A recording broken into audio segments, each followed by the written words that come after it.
We're going to start the second panel discussion of the day.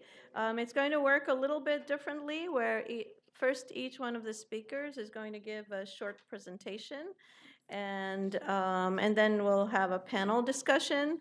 The first speaker is Marc Berman, Assistant Professor of Psychology at the University of Chicago. After him, Patricia Findley, Associate Professor in the Rutgers University School of Social Work, will speak. And the third speaker will be Jonathan Rose, President of Jonathan Rose Companies, and then Jose Vargas, founder and CEO of Define America. And after they speak, Marc will moderate a short panel discussion, and all this will happen in an hour. Thank you. Okay, thank you very much. And actually, the order of speakers might be a little bit different than that, but shouldn't cause any issues. So good afternoon, everybody. Thanks for being here. So this session, we're going to be talking about some different physical, environmental stressors, and some institutional stressors and infrastructural stressors, but also how the environment actually can be quite enriching. So instead of just talking about negative environments, we're actually going to be talking about some positive environments, and that's what I'm going to be talking about here. In particular, how interacting with the natural environment can be beneficial to human psychological functioning. So just to give you a little gist of this short 20-minute spiel, so I'm going to be talking about some of the benefits of neighborhood green space. I'll also be talking about why we think that interacting with nature is beneficial, talking about some of the different theories as to why interacting with nature is beneficial, and some experiments that we've done to test this directly. And then I'll talk about some future research that we're doing where we're trying to deconstruct nature into its low-level sort of visual elements to see what is it about nature that leads to these benefits. Okay, so benefits of neighborhood green space. So we did a study in Toronto where we were interested to look at how neighborhood green space was related to health in a large urban center. With the basic question was assessing the extent to which proximity to natural green space is associated with positive health outcomes. So here's, we did this study in Toronto. So this is a map of Toronto. And you can see that Toronto is broken up into these little kind of granular pockets that are known as dissemination areas, or you can also think of them as census blocks. And in each one of those little granular areas, there's about 300 to 700 people living in them. So there's, across Toronto, there's 3,685 dissemination areas, and the areas in tan are neighborhoods where we had health data and green space data. So we studied 3,202 of these neighborhoods in Toronto. Okay, this is a satellite image of the city of Toronto. And with this QuickBird satellite, we can actually quantify the amount of tree canopy in every single one of those dissemination areas in the city of Toronto. So areas that are in darker green have a higher density of tree canopy. Areas in lighter green have less tree canopy. And you can see there's quite a bit of variability across Toronto. Some neighborhoods don't have a lot of tree canopy. Others have quite a bit more. And here is a map of actually every single tree on public land in the city of Toronto. So what's being plotted here are all 580,000 trees on public land in the city of Toronto. So these are the trees that are like on the easements that's kind of in between the sidewalk and the street.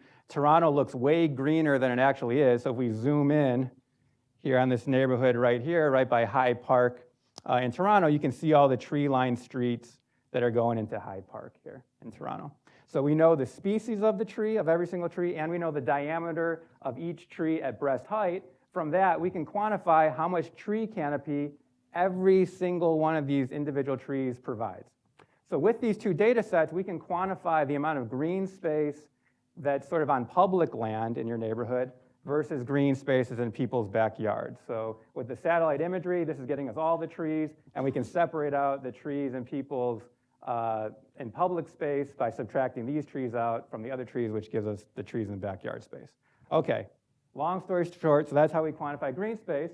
And we just asked some basic questions. So we had data from 30,000 people from the Ontario Health Survey that asked people questions about their health. One of the questions was, how healthy do you perceive yourself to be?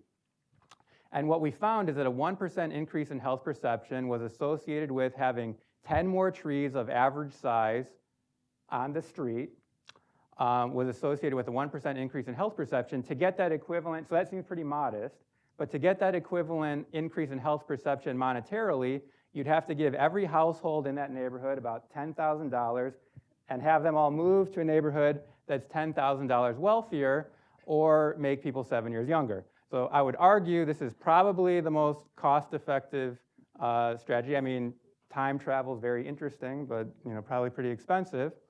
One cautionary thing too is that all of these are independent effects.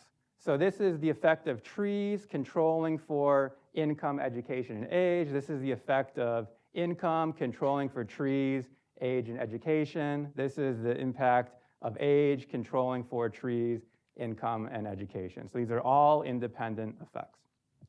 Okay, what about if we look at a more objective measure of health? So in this case, cardiometabolic disorders. So this is like stroke, diabetes, heart disease. We found that a 1% decrease in these metabolic disorders was associated with having 11 more trees on the street. Or equivalently, we could give every household in that neighborhood about $20,000, have them all move to a neighborhood that's about $20,000 wealthier, or make people about 1.5 years younger. So it seems like trees are having an independent effect on health. A couple things that we need to be careful of. So one, I can't say that the trees are causing better health. These are correlational data. But the worst case scenario is just healthier people choose to live in neighborhoods that have more green space. Okay, that's possible, but those people can't be younger, they can't be more educated, and they can't be wealthier. So I think we've got, some ideas about the directionality here, but we need to do other studies to get at causality, which we actually have now. Now we have data from the whole United States. I have 140 million health insurance records from different years, and I can quantify changes in green space with changes in health. But that's in prelim stages. Another thing I need to tell you too is that this might be a little bit inflated. So one big difference between Ontario and the United States is that Ontario has socialized medicine. So maybe it's the case that I see some Canadians kind of giving, yeah, I know you guys are very proud. I'm married to a Canadian and I hear about it all the time. It kind of drives me crazy. We know Canada's a very good country. So $1 in Canada might be less related to your health than it is in the United States because everybody more or less is getting the same kind of health coverage. So it's possible this number is a little bit inflated, but that's why we want to look at this study in the US. Okay, so you might be asking yourself, well, what is the mechanism? Why are we getting these health benefits from the green space in the neighborhoods? Is it air quality? Very possible. Is it that having trees in your neighborhood is sort of nicer and maybe you're more willing to go outside and exercise? Very possible. But something that's kind of interesting too is that actually there may be something about the aesthetic of nature that might be producing these benefits. And one of the studies that sort of suggests that the aesthetics of nature could be contributing to health was this study done by Roger Ulrich in the early 80s where he examined patients' recovery time from gallbladder surgery. And what he did, he looked at this corridor in a hospital, and he looked at the view you had out of your hospital window room. And some people had views of kind of modest nature out of their hospital room, and other people had sort of views of like a brick wall or asphalt. And what he found is that the patients that had views of nature from their hospital window versus a built wall, they recovered faster from gallbladder surgery by about a day, and they used less pain medications. Okay, so to me, it's unlikely that's due to air quality. It's unlikely that's due to exercise. Maybe it's something about the visual aesthetic of nature that can also produce some of these health benefits, which I'll talk about a little bit more too. Okay, so let's switch gears. And so we talked about there might be this effect of green space on health, very suggestive results. What about the effect of green space on sort of self-control and attention and things like that? So there are some interesting studies done in public housing projects in Chicago. So here's a picture of these Robert Taylor homes, this public housing project in Chicago that have now been demolished. And I don't have to tell you, you all know that public housing in the US is not a great environment to live in. And there were some interesting studies done by Bill Sullivan and Ming Kuo, where they looked at the view out of your window in these public housing projects and sort of quantified whether you had a good nature view out of your public housing project window or a poor nature view. So here's an example of a poor nature view out of an apartment window. Here's an example of a good nature view out of your apartment window. And what they found is that the children actually that lived in these apartments, they had better memory and attention if they had modest nature out of their apartment window versus the more kind of built environment out of their apartment window. And these kids also had better impulse inhibition and better delay of gratification. So they had better self-control if they had views of nature out of their apartment window versus views of sort of just the built environment. And what's really interesting about these studies is that these families are randomly assigned to these different apartments. So it's not like people who are a little bit wealthier get the better view and people who are a little bit poor get the worst view. No, that's not the case. Everybody's just randomly assigned to these different apartments. And it's also not the case that the people who have the modest nature view are staring out the window all day long and the people who have the poor nature view aren't. These are very implicit kinds of effects. Okay, people don't really know what kind of view they have, and yet it's having this potential influence on their behavior.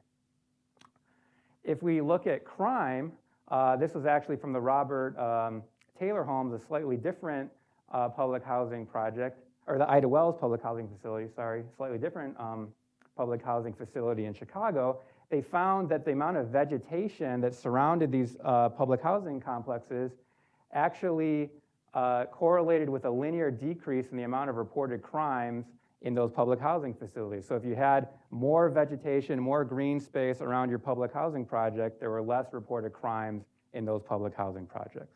Okay, so what's going on here? This is pretty weird, I would say. At least when I talk to my undergrads, they say, this doesn't make any sense. Why would there be any relationship between green space and crime? Well, what's interesting, too, is if we look at not just reported crime, we look at aggression. Quo and Sullivan found that actually with more nature, there was less overall reported aggression in those public housing projects. They also found that people had greater attention, greater cognitive abilities if their public housing project had more nature around it.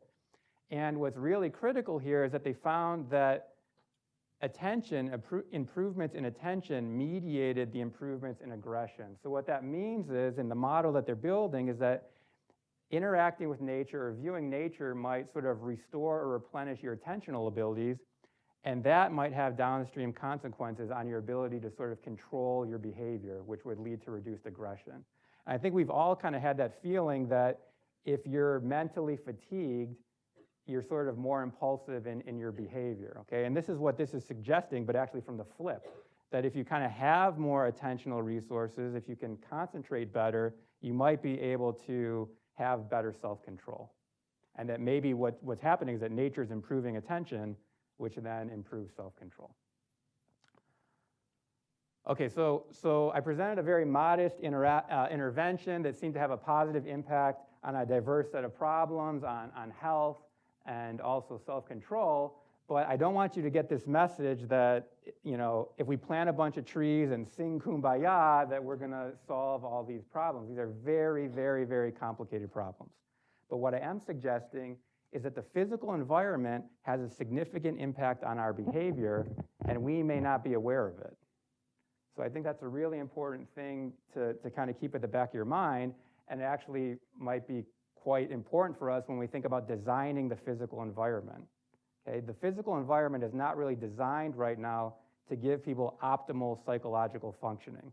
It's designed to move goods really quickly, to house people in limited space. It's not designed to optimize human psychological functioning.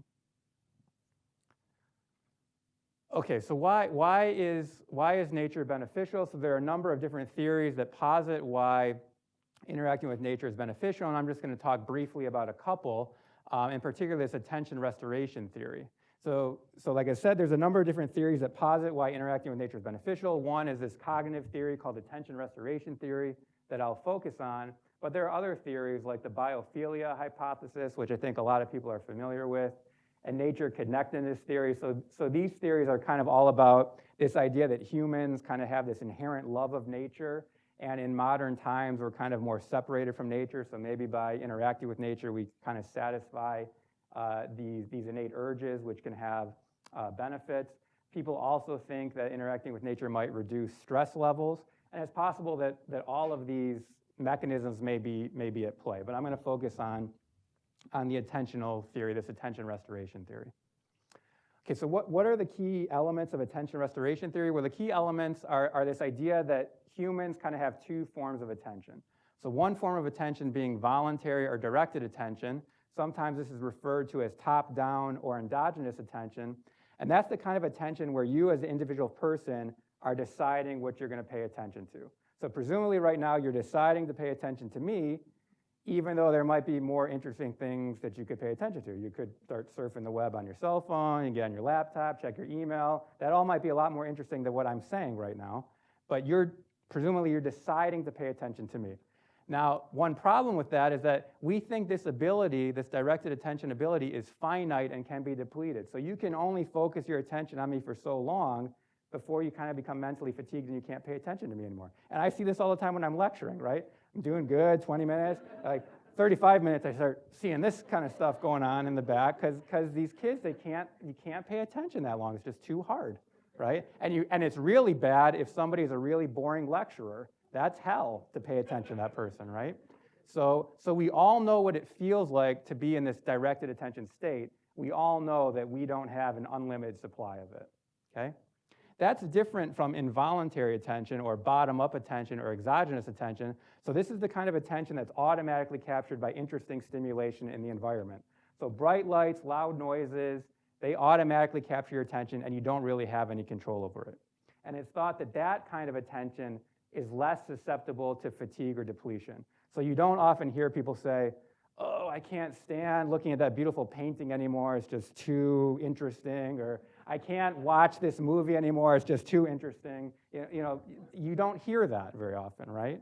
So when things are inherently fascinating, you can attend to them for a long time. And we think because it's sort of a different kind of attention than this directed attention. Okay, so what we think, or what attention restoration theory posits, is that if you can find environments that are rich with interesting stimulation to activate this involuntary attention, while at the same time not placing demands on this directed attention, maybe you can restore or replenish this resource. And we think that nature is one example of such an environment, but it's not the only one. Maybe walking through a museum could have the same impact, or maybe going to a concert could have the same kind of benefit. Okay, but we think natural environments tend to have interesting stimulation to activate this involuntary attention while not placing demands on directed attention. So if you can find environments that sort of meet this criteria, that environment will be restorative. Okay, one other thing that I want to talk about too quickly is that this idea of soft fascination, that the kind of stimulation that activates the involuntary attention be softly fascinating. So what I mean by that is that it's not all-consuming. So if I see a beautiful waterfall, it captures my attention, but it doesn't really capture all of my attentional resources. I can kind of mind wander and think about other things at the same time.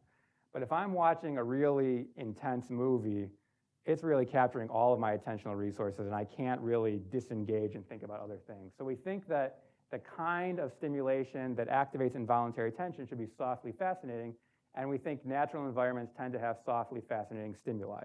And when I say natural environments here, I kind of mean like your local park. I'm not talking about the scenario that Nadine was talking about walking in the woods and encountering a bear. Okay, I'm not saying that's going to be restorative.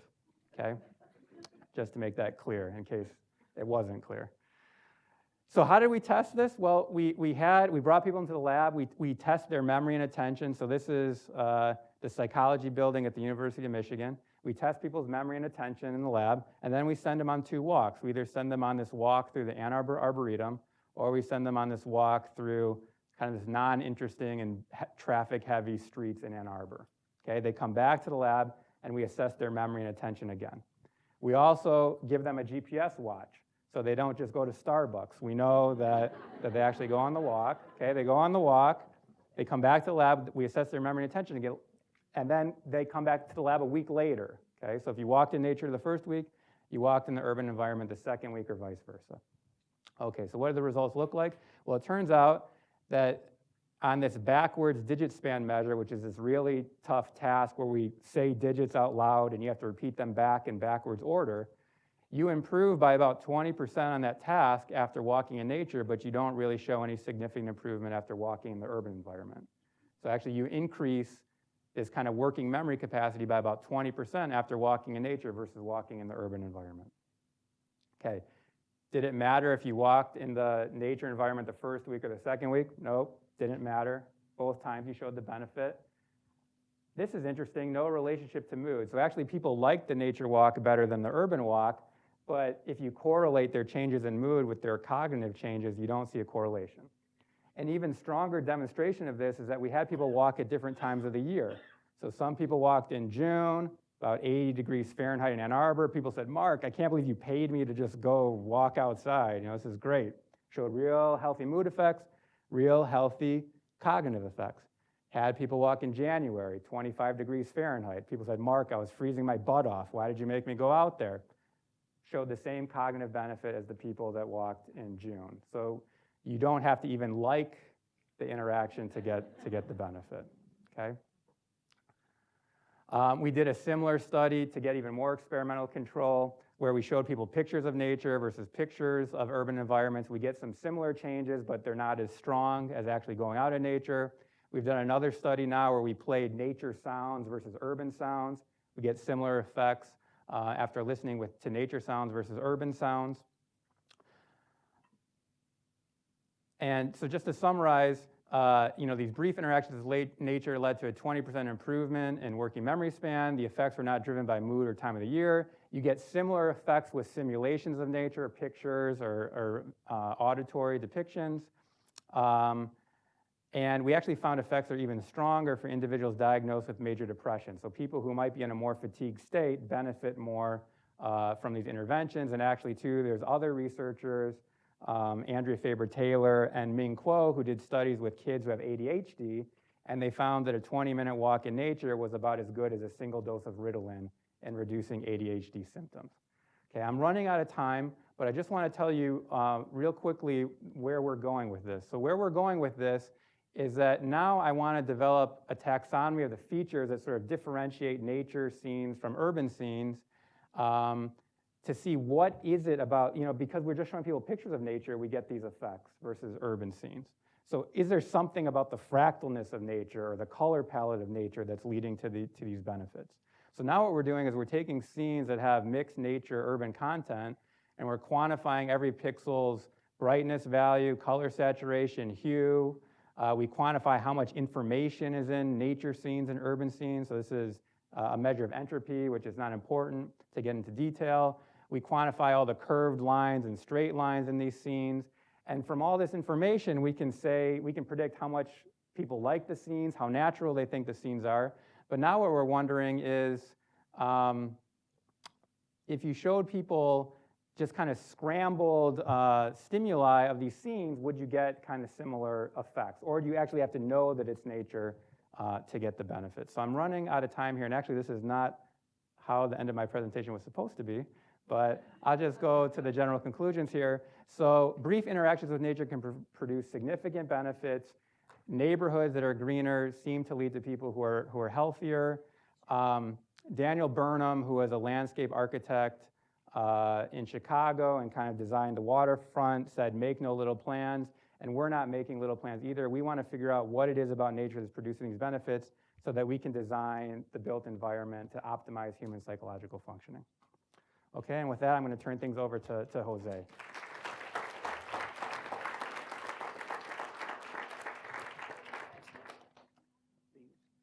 I'll get yours going. Awesome.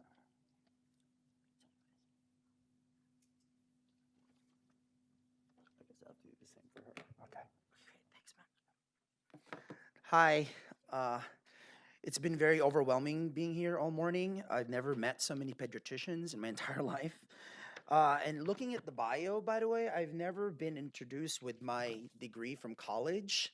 So that's a first. And I just wanted to say that I'm a political science, African American studies major in college. So the other thing I want to say is everybody please buy Mona's book. I'm saying this as, please. I'm saying this as somebody who's been working on a book for the past 4 months. My deadline is next Friday. It comes out this fall. You're the first people I've seen in the past 4.5 months of working on this book.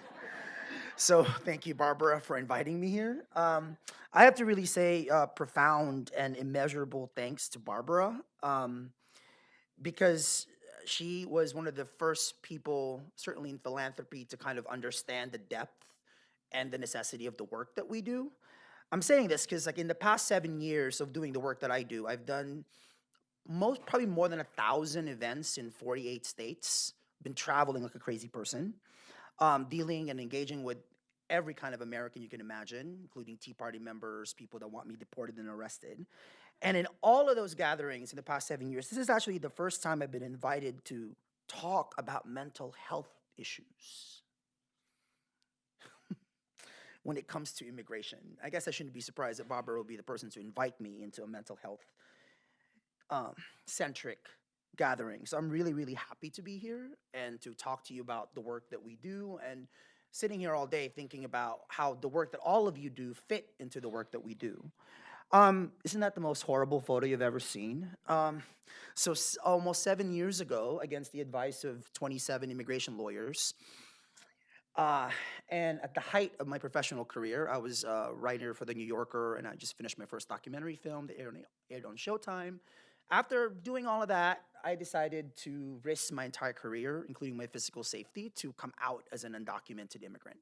And basically to tell in the New York Times everything I've had to do just to survive in this country. And it's interesting sitting here. Oh, thank you.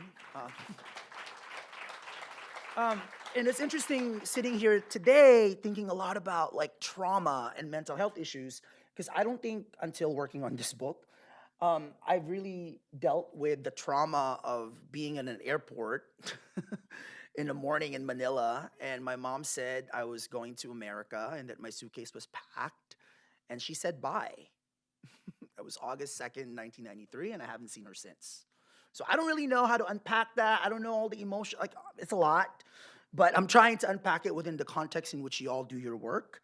So, but when I outed myself, coming from a really privileged position as a journalist for the Washington Post and the New Yorker, and as a filmmaker, how do I use everything I do to insist on the complexity of the story and the fact that we can't rely on just one narrative and one story to tell the issue of 11 million people in this country, right? Which, by the way, are a part of the 43 million total immigrant population. This is something that the media doesn't tell us a lot, which is the 11 million undocumented population are a part of the 43 million immigrant population, which, according to the Pew Research Center, I'm a journalist, I like research, in the next 50 years, 88% of the total US population growth is gonna come from those 43 million immigrants.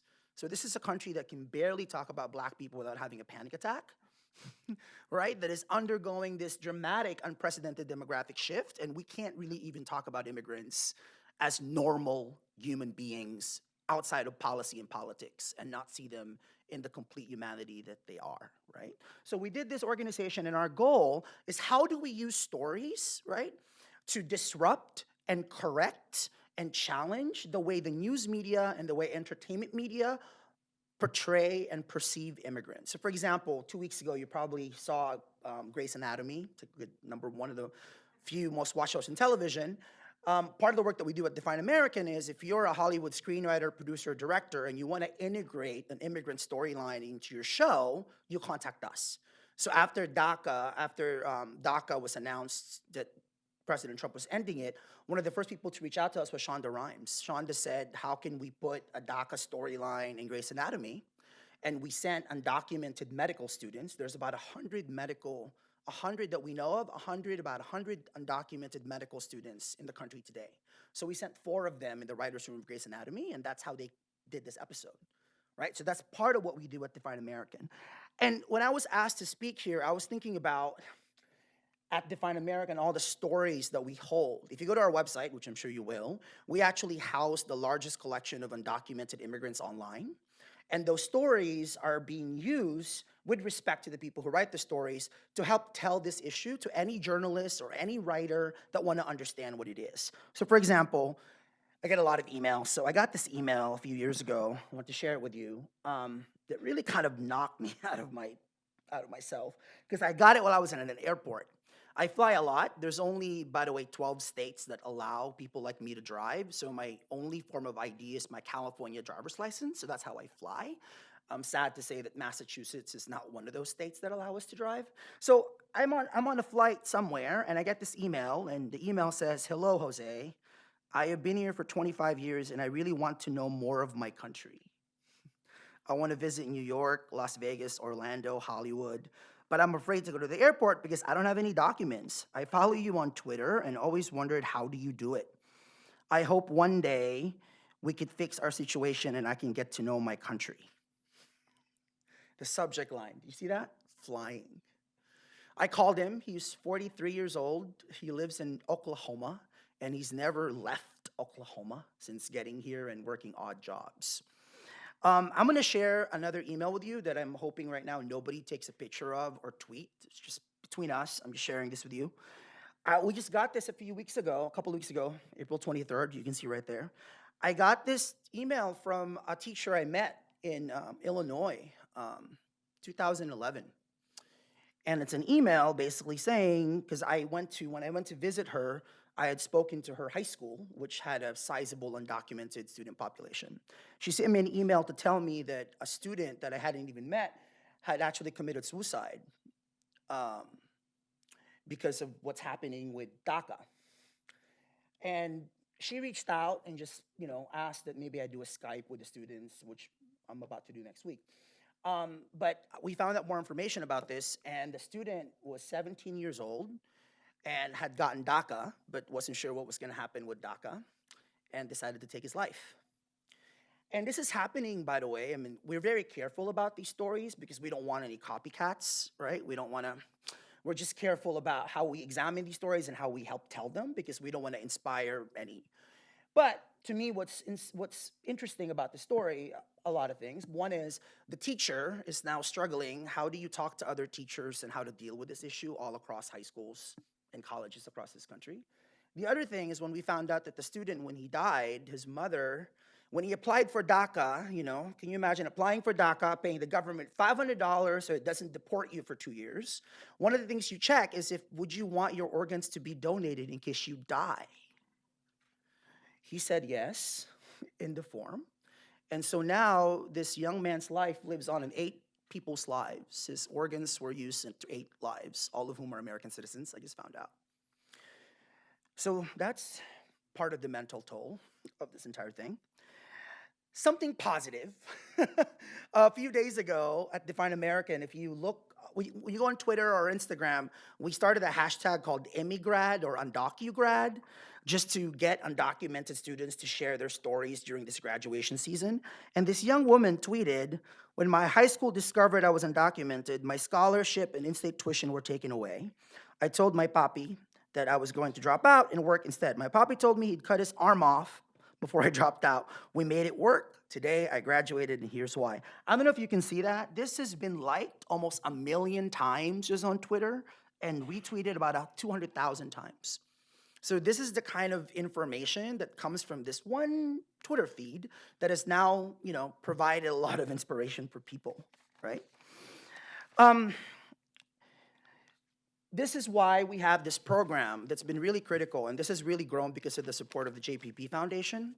So I personally have visited about 300 colleges across this country.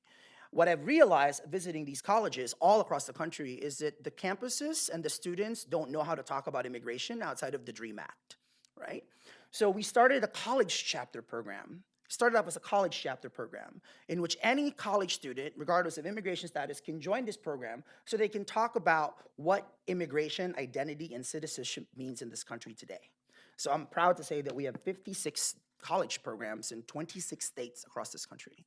And in states where we really need them, like our most active program is actually in the University of Nebraska in Lincoln, right? And part of the things they do is they fundraise money for scholarships. They're the first people to actually train faculty to talk about DACA and immigration. So they do the kind of work nationally that we're doing, and they take it locally, right? So I will be lying to you if I didn't tell you that this has been really a challenging 1.5 years during the Trump administration. One time I was driving in LA. I was stuck in one of those LA traffics. I was looking at my phone. I know I shouldn't have, but it was traffic. We were moving. And the email was from Bank of America, which I've been a member of since I was a high school sophomore. My principal brought me to the bank in 1998 and showed me how to open a bank account. And this email was ready to buy a home. I was so triggered by this email, especially after Trump's election, that I actually pulled over and I called the number, and the woman, Paula, answered the phone. She's from Texas. And I said to her, you know, this is really unfair because I don't know, do you want me to be home? Been here since I was 12, 25 years this August. I paid a lot of taxes, I'm happy to pay them because I'm a, product of public schools. I am happy to contribute to this economy and to this country. I've done everything I thought you needed me to do to be American, and yet, I don't know, am I home? And she was so confused, Paula. She was very confused. And then she said, oh, I'm sure Senator Cruz from Texas would help.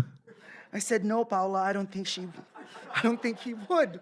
But I have to tell you, that conversation with Paula from Texas really inspired this book that I'm writing. I have not shared this publicly. I've been writing for the past 4.5 months. You're the first people who are gonna hear this, and just bear with me. So the book that's the title of the book, and it's structured, there are 3 big chapters in the book. And I decided to unpack the phases that we all have to go through as illegal aliens in this country. So you lie. You lie just so you can, go to work, get a job, right? You lie about where you come from. There was a time in my life where I never even talked about where I'm from because then people would ask questions. So I just said my parents were dead. You pass. You try to pass. So that's why I talk like this, because I figured if I talk like, PBS with some Dr. Dre and JC mixed in, right? No one's gonna ask. You just pass, right? I check boxes off the employment form that I should not be checking, thinking the whole time that, hey, I pass. And the last thing, which for me I have to say is probably the hardest thing to write about, is you hide. And I'm not just talking about hiding from the government, because clearly I'm not hiding from anybody anymore, but you kind of hide from yourself, right? Like you hide.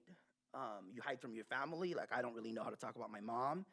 I found this picture recently. This is a picture of my grandmother and I and my mother before my grandmother immigrated to this country legally in 1984.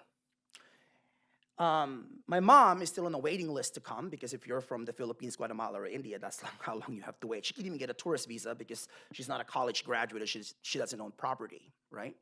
So I used to think that the only loss was mine, because, I haven't seen my mom for 25 years. And then I started thinking, actually, my mother has seen her mother 4 times in 34 years, right? Our relationship is like what we send to the Philippines, the money we send, the Apple products we send, the basketball jerseys that my brother that I never even met sees, right? Like the cycle of loss, which I don't even know the language for it really, right? It's really hard to translate. I don't really know how to talk about it, but in this book, I'm getting at that. And when I meet undocumented people now, because I meet a lot of them and they reach out to us a lot, what we have to remind people all the time, and I think this is where the mental health of this really come into play, is that all we need to do is look at the history of this country to understand that legality has always been about power, right? And that the greatest irony about this entire issue is, even though our lives are dependent on pieces of papers we don't have, our lives are way bigger than any piece of paper you can possibly give us in any border you want to build. So lastly, I want to just say, I thank all of you for doing the work that you do. I am deeply grateful for Barbara for connecting these dots. And I sincerely hope that in the next few years and decades, in terms of dealing with this issue, that all of us try to connect all of these dots. Thank you for having me here.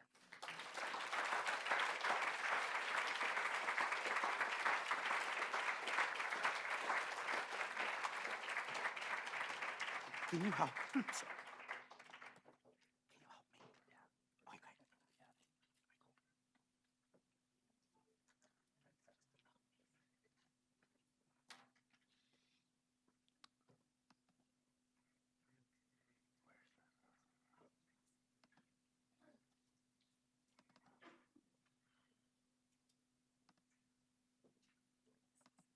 Okay, great. great. How do I even begin? Thank you so much, Jose. It was great to talk to you over the phone and nice to actually meet you in person along with my other presenters. Today, I'm going to be talking about the psychosocial aspects of the built environment. So it's kind of taking a left turn. There was so much energy. I really appreciated that. But I'm going to be talking about Hurricane Sandy, which is a real environmental impact, and using that really as an illustration to make my points today. I'm going to be very briefly talking about some research studies that I've done. This is changing by itself. I think the timer's on. Anyway, first of all, I'd like to thank my research partners, both from Rutgers, from NYU, the Global Institute on Health, the National Center. Somehow the timer's on. Where's the timer? Sorry. Can I just do? Because that's what I did before. I don't know why there's a timer. Is it? We don't want to unclick timing or something. That should have actually done it.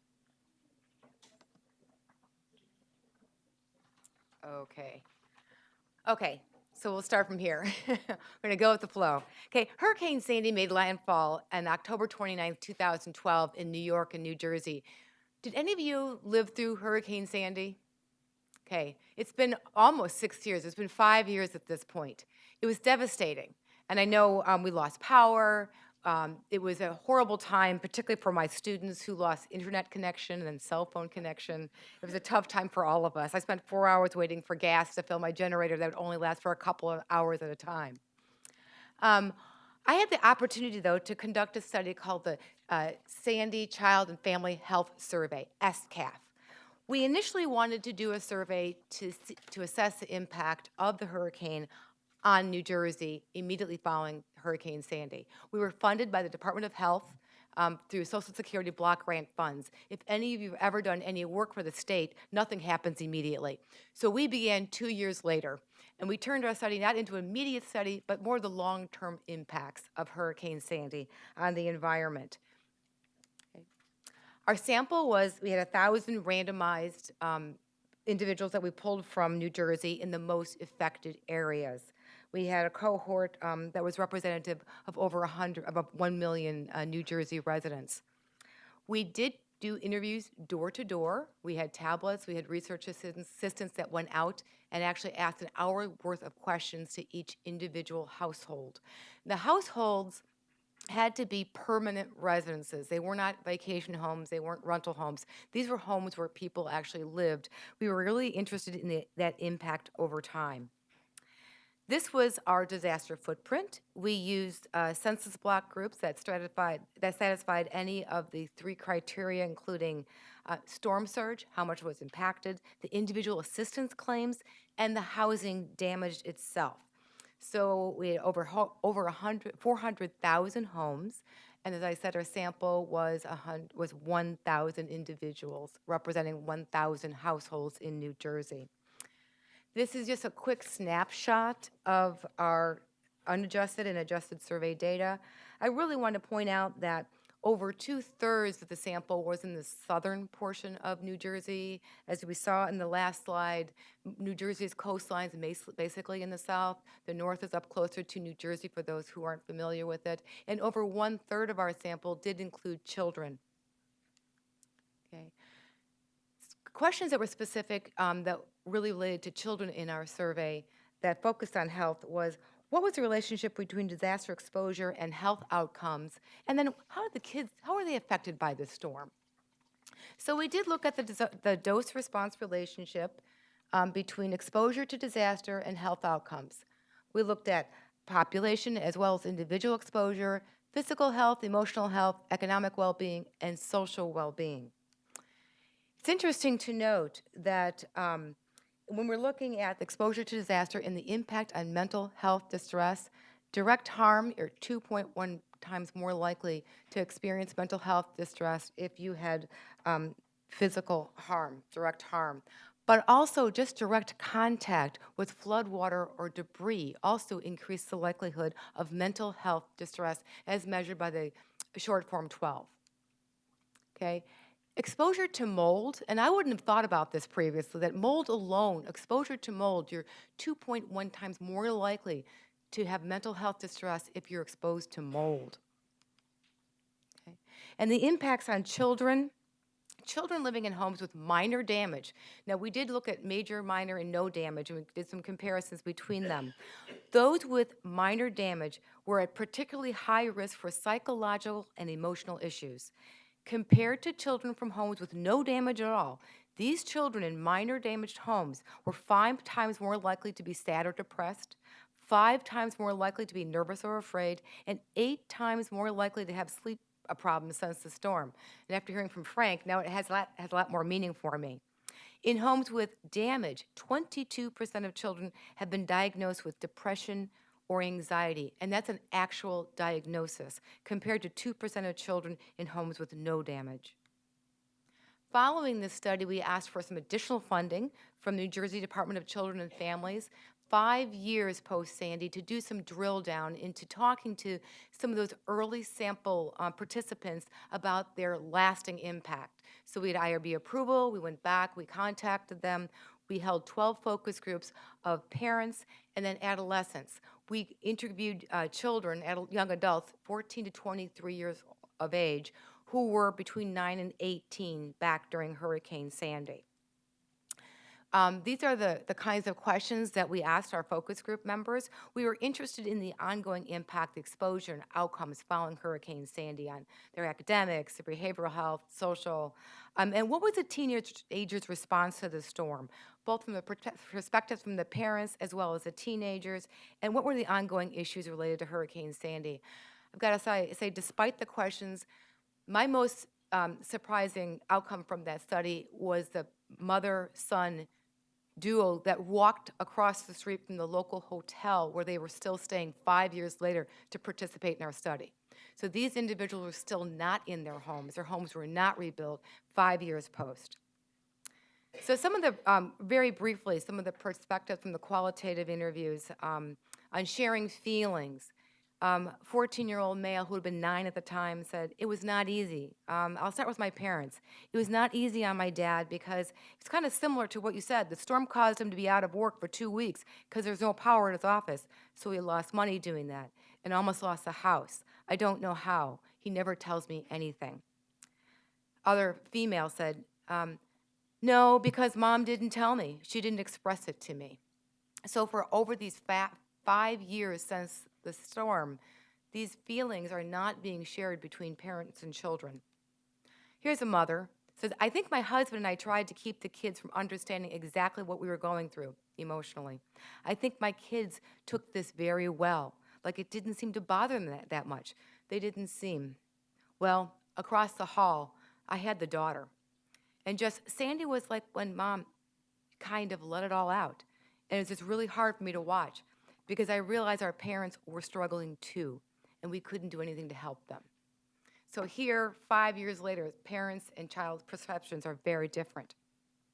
And there was an impact on life goals. Yeah, I feel like for college, I'm really stuck between staying with my family because you never know when another thing could happen where they might need me, or I don't know if I just want to be on the opposite side of the world. I'm stuck between it. This is a 17-year-old who's lived his entire high school career with this kind of thinking going on in his head. The lasting impact, interview says, how does that feel when people respond, oh, I forgot about that, referring to the storm, or oh, that was so long ago. Well, here's a 17-year-old saying, oh, it hurts. A 17-year-old male admitting, oh, it hurts. It brings back all the memories that you don't, how do you not know? This was such a big part of my life. These kids are still living this experience. And just like anybody who's experienced trauma, sometimes they do relive it, and these kids are reliving it. So in conclusion, some of the themes from the early analysis from the qualitative section of our portion of our study, the financial losses are far-reaching. There's loss of retirement as well as college savings. Many individuals talked about how they had to use those accounts to pay for the rebuilding, the raising of their homes. Lack of vacations. Many of the kids talked about how they used to take trips and they did no longer. And the parents said, oh, we certainly couldn't afford them. But they realized they couldn't take a break. They had to remodel their homes. They couldn't get away from what was going on. They also lost their health insurance. They lost their jobs, which then in turn they lost their health insurance. Parents wanted to protect their children, but not always aware of what their children were going through. So we believe sometimes children are more resilient than they actually are. The literature certainly tells us that kids are not as resilient as parents want to believe they are. So finally, children were psychologically and socially impacted, and those impacts persisted along with the ongoing needs for recovery. Those kids that we talked to last summer, many are still not in their homes today, and it's an ongoing problem. Thank you.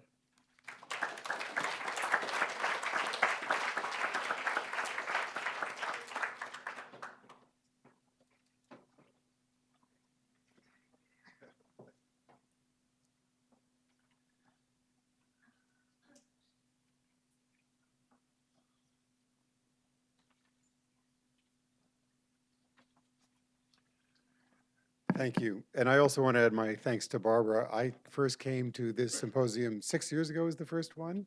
And I don't want to say it changed my life, it added to my life and my thinking enormously. I'm going to talk about developing communities of opportunity. This is a map of intergenerational poverty from, so we'll talk a little by county, we'll talk a little about this. If you were born in 1940 and were in the bottom quartile of income, and by the time you were 26 in 1966, there was a 90% chance that you'd be earning more than your low-income parents in the United States. You could afford to go to get a university education at a good research university like Michigan because the in-state tuition was $353 a year. So people went through with a part-time job. You could afford a home, et cetera, on a single income. This is a map of what happens if you're born in 1990 in a bottom quartile income family.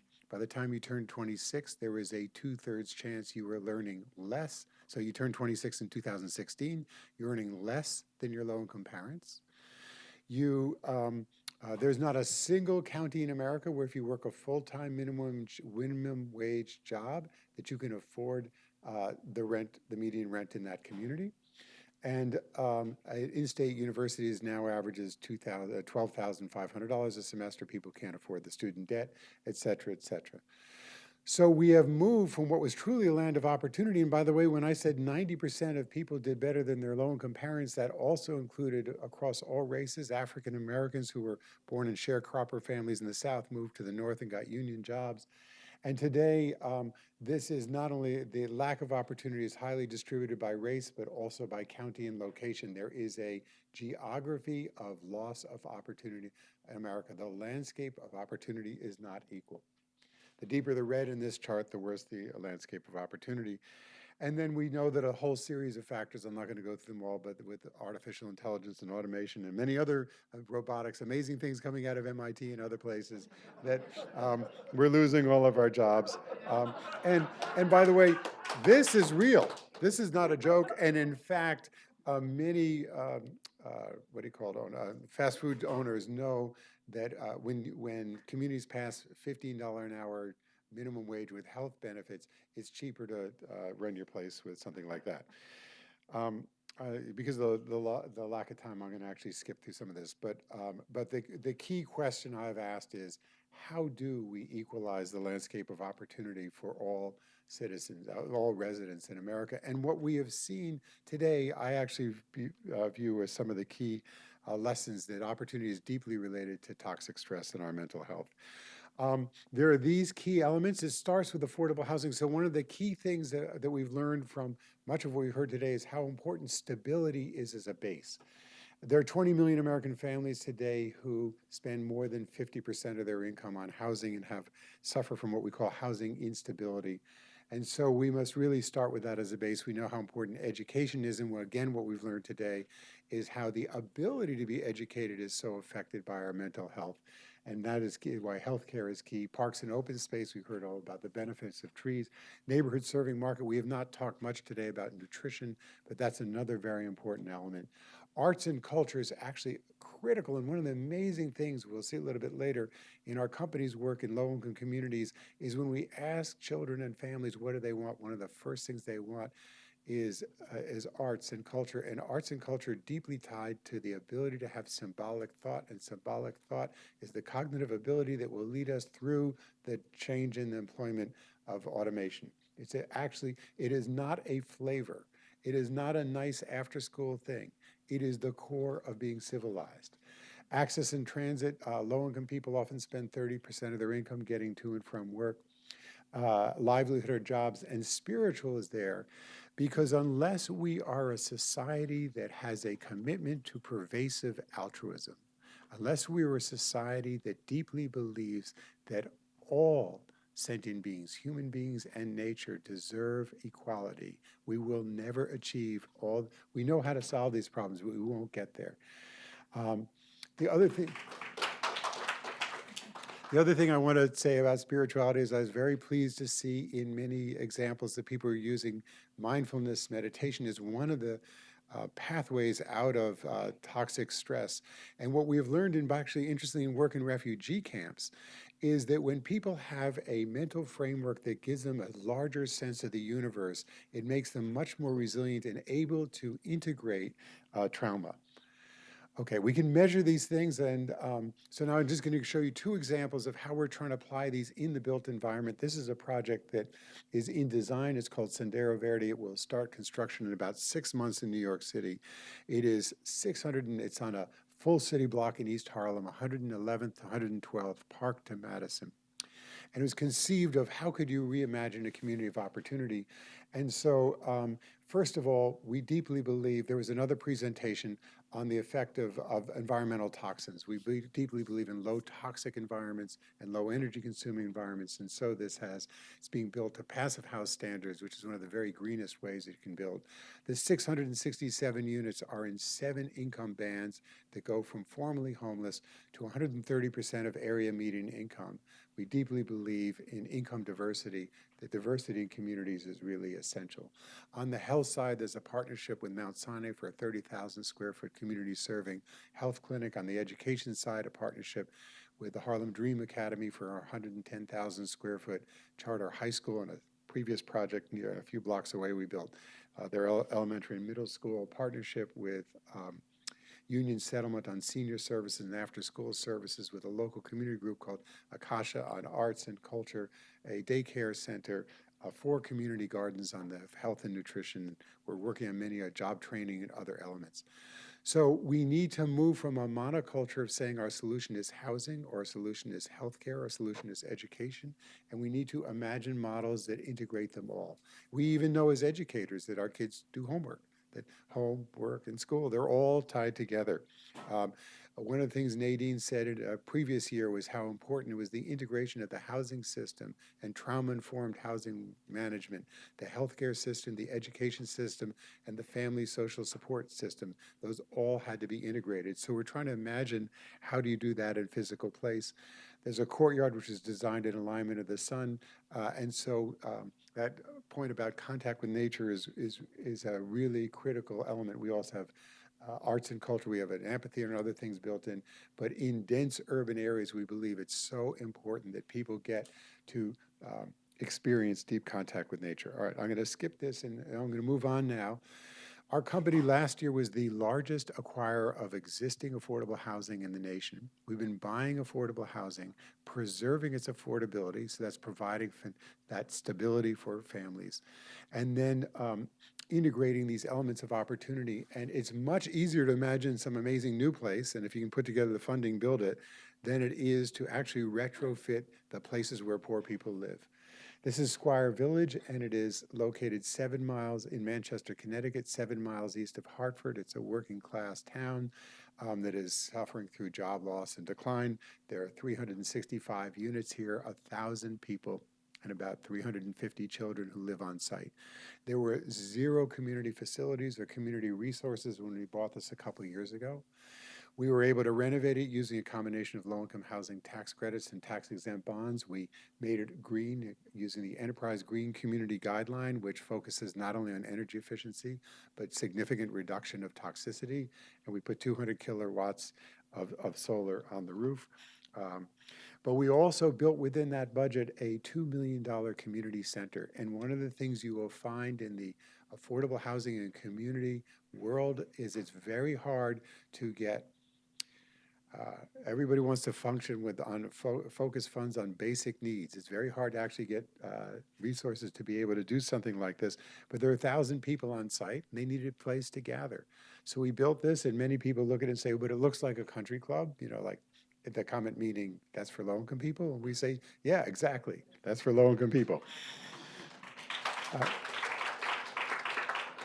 We put 2 health exam rooms on site, and we partner with local healthcare agencies because it is so much cheaper for people to have preventive health exams and preventive health treatment on site versus in hospital emergency rooms. And all of you in the health field understand this.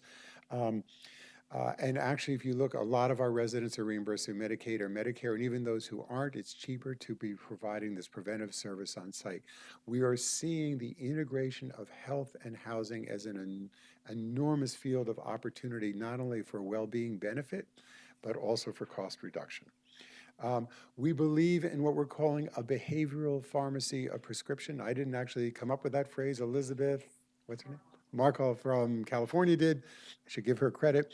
But we are trying to get our health providers to prescribe these 4 things: move, nourish, connect, and be. Move is exercise. So every one of our projects has an exercise room so you can prescribe exercise. Nourish is healthy food, so they have healthy gardens and community gardens. I'll show you more about that. Connect is social relations, and be is meditation and yoga and other pathways to stress reduction. So in this particular project, we built that one room, that one big center. It's got classrooms and computer rooms and stuff like that. And we pay for 1 social service coordinator. And that person currently coordinates with more than 30 local existing community programs that were never on site.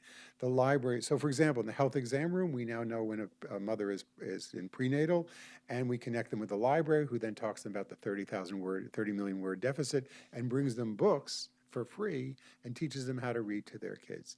This is English as a second language as a pathway to job training. We have computer training. We have a kitchen in every one of our projects. And in this same project, we connect with a food share. As many of you know, low-income people have, their nutritional needs are not that they're eating Dunkin' Donuts. Their nutritional needs are they are not eating. Certainly the last week of the month, depending on the pay cycle, or the second and fourth week of the month.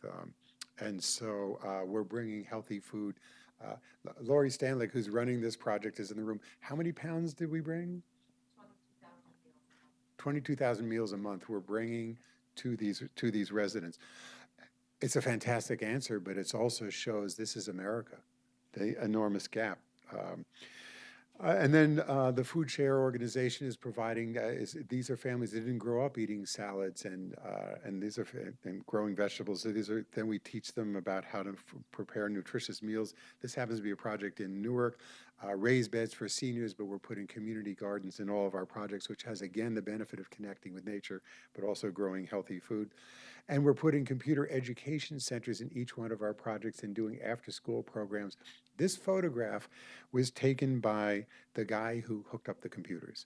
And they weren't supposed to be used yet. And these kids just went, I got it. And they self-taught. This is 20 minutes after the computers were plugged in. Look at their picture, their faces. I believe this has changed these children's lives. And now we have created an intergenerational volunteer program that is, by the way, building the social networks, et cetera, but is also doing after-school homework, help, and education. So these kids are monitored and supported in their education. And the whole thing about socialization, what we learn from trauma and stress and living in poverty communities and living in high physical security risk communities as people become isolated. And we know how important social network building is to cognitive development, social development, and to being an effective, to being able to move out of poverty and into the world. You need social skills. And the last thing that I want to focus on, the second to last thing I want to focus on, I mentioned earlier, is bringing yoga, meditation, stress reduction methods to all of our families. So in that same community center, when we polled the parents and said, what is most important to you? What do you, so we reverse a question. Low-income people all their lives are being asked, what's the matter with you? And we ask them what matters to you.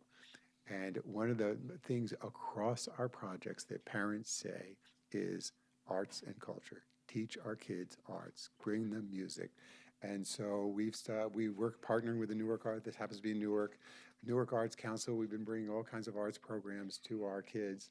And I just look at this girl and I see her future. So I want to end with this. This is really what I view as all of our task. Our task is making wholeness. And the architect Christopher Alexander said that by making wholeness, we heal the maker. We heal ourselves and our communities. Thank you. So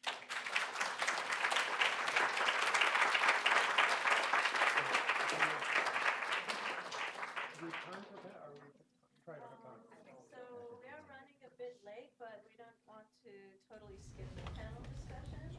So, Marc, if you wanted to lead this to 10-minute discussion.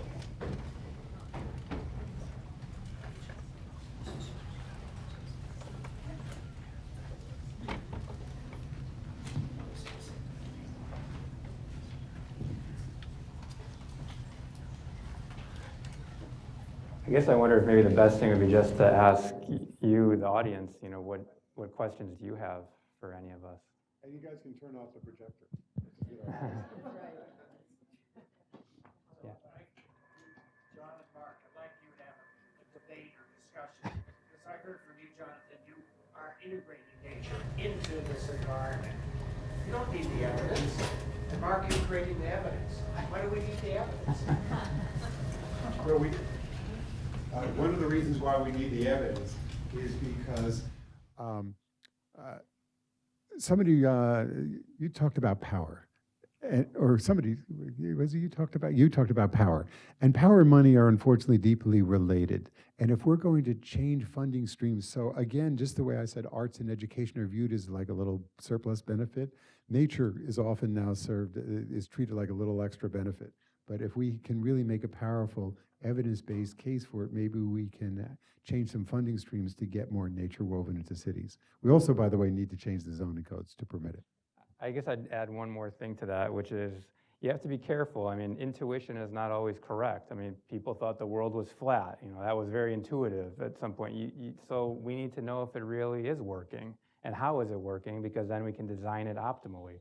Like I said, it's very unsatisfying to me to say, yeah, we can plant a bunch of trees, but what kind of trees? What should the architecture of the whole thing look like? So I think with evidence-based design, actually Christopher Alexander, who Jonathan mentioned about, talked about having actually the built environment mimicking patterns in nature, that actually you could have built spaces that had no nature in them actually have cognitive benefits, but that needs to be tested.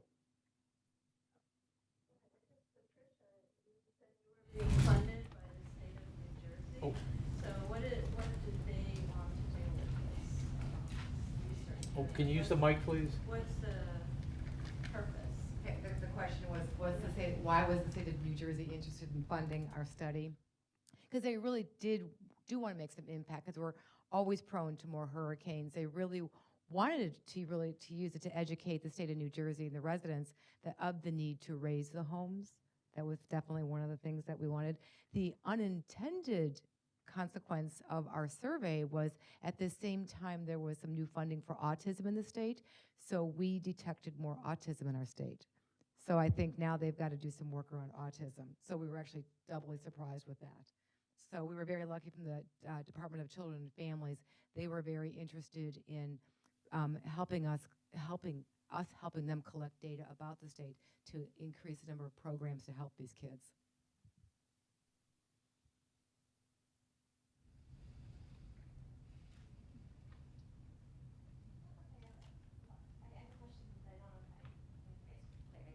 But all of you talked about othering in some way, right? Sandy Hook happened to somebody else. That's really great that somebody with 170% income is going to live there, but that's somebody else's income. How do you begin to think across built environments and environments that are inclusive to break down that othering? Like, what's the theme across your work that you think that we might want to start applying to our work? What do you mean by othering? Outsiding. So when you talked about, you're building a community, and I live in in Chicago, and we have lots of neighborhoods, right? But we're not integrated in our neighborhoods. We can't break down those barriers. So we build a great housing community, but do you get the right people to move in? And how do you get everyone to move in? And how do you get people to remember Sandy Hook? And how do you talk about immigration? I mean, they're all the same idea in some way, right? That we have distancing between ourselves and others. And I was just curious how these sort of spaces make sense, or we use them to create conversation. So just to be clear, is 4 o'clock in the project that I showed, again, has incomes ranging from 0 to 130% of AMI, 25% people from the local community, and 25% from public housing. So it is a very mixed, it's about many peoples. Yeah, but I'm curious about how do we learn from that and build and replicate that? Because it is mixed and it's intentionally mixed, and we're talking about intentionally being inclusive about immigration and intentionally remembering people's pain. And I live in Chicago, we have lots of green spaces, but I would say my kids are not stressed. And so how do we talk about intentionality? I don't know if this is going to answer your question, but it was really, well, it was just really interesting, like listening. Well, today, again, you guys have given me so much to think about in a really good way. But I've been thinking a lot about how part of our work is actually centering everybody, right? Like, for example, you know, when I go on Fox News, or like I meet like some Republican Tea Party person who wants me deported, and they ask me questions like, why haven't you fixed this thing? As if I can just turn on a light and it'll be fixed. Or, you know, why don't you just get legal? Or questions like that. Usually I would turn the question around and say, well, how did you get here? Do you know how you got here? Right? Do you actually know the story of your own migration to the, because, you know, unless you're Native American or African American, you have to figure that out, right? How you got to this country. And even turning that question around and saying, this is actually not about what you think it is, because we all want the same thing, right? I actually think this is a big struggle in the 21st century, is we have been so used to white people being at the center, right? Being at the default, that trying now to tell everybody, wait a second, like, everybody's at the center. Everybody, I have to tell you, by the way, I'm so happy that you mentioned this quite a bit in your talk. Art and culture is absolutely central in how people see themselves in the world and what kind of space they can claim. You know, I mentioned at the beginning my African American studies major in college because I'm not sure I could have created a space in my mental framework to accept myself in this country if I hadn't read so much James Baldwin and Toni Morrison as early as I did. Like that for me, before seeing any therapist, it was like, I've never seen one. That was like my biggest therapy, was understanding what The Bluest Eye was about, understanding what Baldwin was talking about, right? And like the fact that those books are not even considered required reading anymore in public schools is a tragedy to me. Because I think in this country, you know, defining American has always been about defining who's excluded from America, right? And I'm just loving that the way you guys are thinking about this is totally an integrated approach. Right? I've never heard a planner say that arts and culture is important. So thank you for doing that. I think that's tremendous. And I think for us coming together, we realize the importance of communities. Jersey has a certain reputation, unfortunately. And I'm from Chicago too. I'm a Jersey girl right now. But the Chris Christie put forth the Jersey Strong, and people really hated that. They really came together around it, though, because they hated that. But we realized...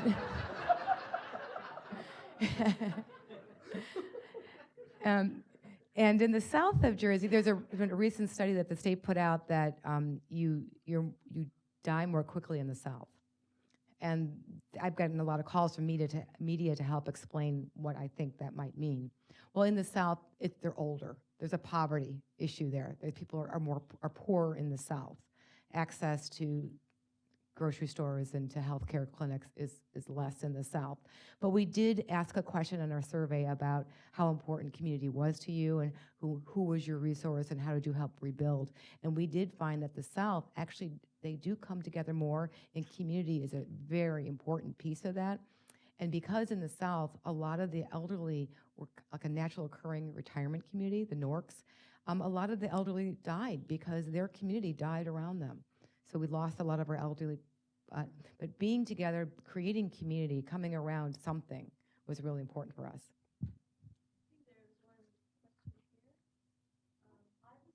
Question that actually my husband would rather not have me ask.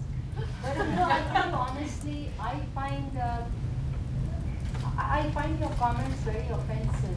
Oh. Because we are immigrants, we Yes. are brown, we came legally to this country, we followed all the rules. Yeah. So we didn't have to worry about any stress, and we have very good white friends, African American, you name it, we have them. We never had any problems. So I think respectfully, you should not ban legal immigrants with I'm illegal sorry. immigrants. I should what? I should You not should ban. not group together Oh. legal with illegal, Uh-huh. because we followed every rule that the US tells us to follow. We didn't Yes. break any laws, Mhm. and we entered this country legally. So how do you equate people like us Yeah. and then start labeling white, black? We don't have black attacks, Hispanic, nothing.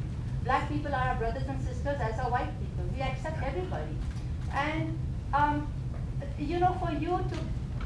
for illegal immigrants, you keep calling yourself immigrants. You're not immigrants. You've broken the laws of this country. We got the question. We got the Illegals question. cross the- That was- No, I'm that saying was- don't ban legal with illegal. Well- We are different. Well, We are not what you. is your name, ma'am? My name is Renee, and Vin- we are not you. Well, We are legal, following every rule in the book.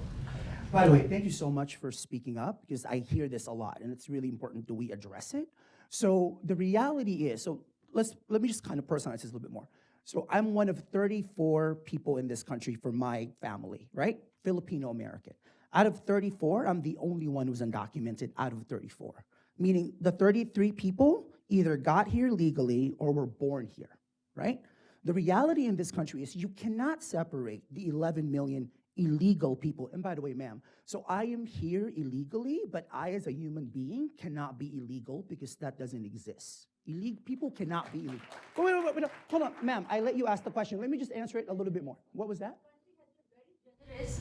You had a chance under the amnesty to become legal. This Which was in 1986, ma'am. I came here in 93. But wait a second, ma'am, I would love to talk to you like after this, just so we can do that. But let me just say one thing though.